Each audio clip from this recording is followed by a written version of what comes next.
backyard gunner here. These are both CO2 powered weapons. Due to UK laws, this one has to be bright orange.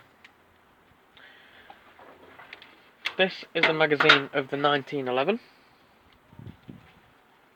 Like I said, is also CO2. This is a Beretta M92. This is the magazine for it. You take off this with an Allen key. Your 12 gram CO2 cartridge goes in here. You insert this into the weapon, and you cock the weapon. There's no CO2 in this weapon, and there's no pellets of any kind available for this weapon to fire. This one can't be, the safety can't be put on unless it's cocked.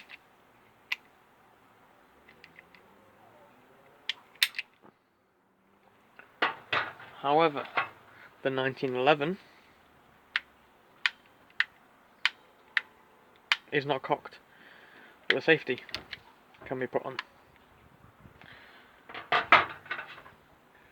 You may be wondering where the CO2 for this one goes. Not in the magazine. It goes into the weapon itself, in here. You'll notice there are some differences immediately. This one's orange, this one's black. The magazines are very different. The way the safety works is very different. This one is a fixed slide. This one is not. So the slide stay on this one is real. The slide stay on this one is fake and doesn't do anything because the slide is fixed. I don't know whether you can tell the difference if the camera will focus, but this magazine for the 1911 takes 6mm plastic BB pellets. This one, you all know, unless you're a new member or a new subscriber, takes 4.5mm steel BB pellets.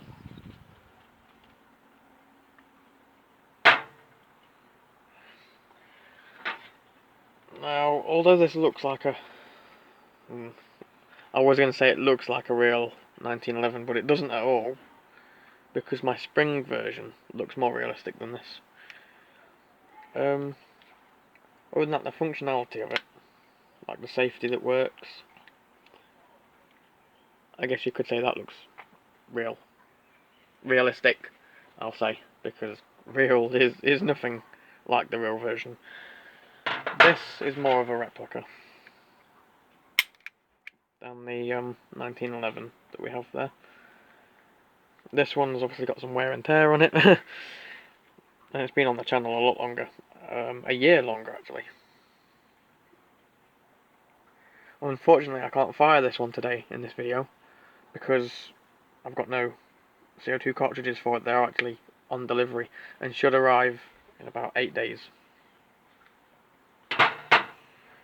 However, this one I'm going to fire for you. It is not as powerful as the M92. It doesn't sound as good. It doesn't look as good. It doesn't feel as good. It is this one is way lighter. The 1911 is way lighter than the M92. Because another thing, other than this grip part here, I think that's probably everything external. Apart from that, everything on here is metal. Whereas on here, this is all plastic. This bottom is plastic. This bottom is plastic. I think it's a polymer actually, the bottom part. But it's a different material to the top. The trigger's metal. The hammer's metal. The safety's metal. The screw's obviously metal. This back part here is plastic, and it is not a working beaver tail safety. of this front part here is all metal. The barrel's metal as well. Other than that, everything else is plastic. Even this is plastic. And it doesn't have a working magazine eject.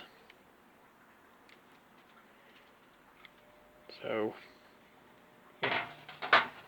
Whereas on here, like I said, everything externally that you can see, apart from this part of the underside of the magazine eject, that actually works on this one, is plastic.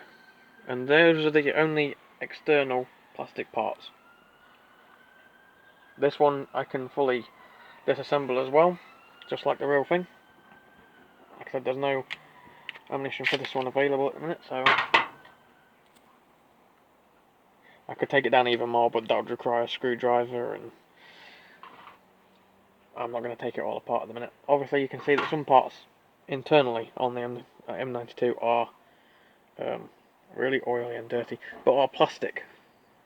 The barrel, the spring, rear coil system are all metal. This part here that the gas goes into and the blowback system are plastic.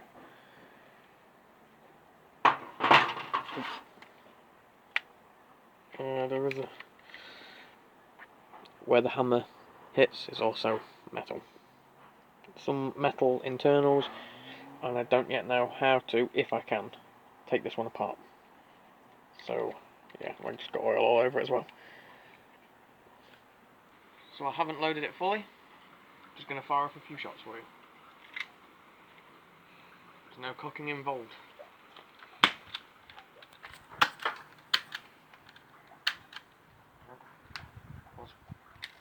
Take two because I didn't fill it with enough gas.